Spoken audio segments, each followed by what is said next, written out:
Tol, ipapakita ko sa'yo. Tignan mo tong tripod na nabili ko, napakaganda. 4-in-1 na yan, tol. Adjustable na siya. Itong device na to, pwede mong i-connect sa phone. Talaga? Oo, tol. At ito pa ang kagandahan niya, may kasama pa siyang ilaw Napakita ko sa'yo Pipindutin mo lang yung likod niya. Ayan yung unang lights niya, tol. Ito yung pinakamahina niya. Tapos press mo ulit yung likod.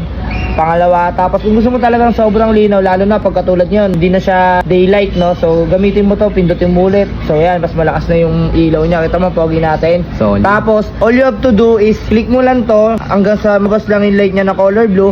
After nun, tol, pwede mo na siya magamit pang picture. Tingnan mo. Oh, Solid. diba?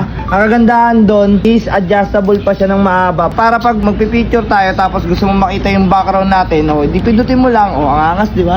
Tol, hindi lang to pang sa mga vlogger. Pwede rin to sa mga hindi nagba-vlog, sa mga nagdi-nature trip. Ikaw, katulad mo, nag-school ka, tapos may mga gala-gala kayo. Pwede mong gamitin to. Kung may business ka, mas magandang gamitin siya kasi alam mo pa isang kagandahan dito, tol. Kung ayaw mo siyang hawakan, ito ang kagandahan, tol. Open mo lang tong ilalim niya. Pagka in-stand mo siya ng ganyan, hawakan mo tong device na to, piska, tapos click mo lang na pasimple. Smile.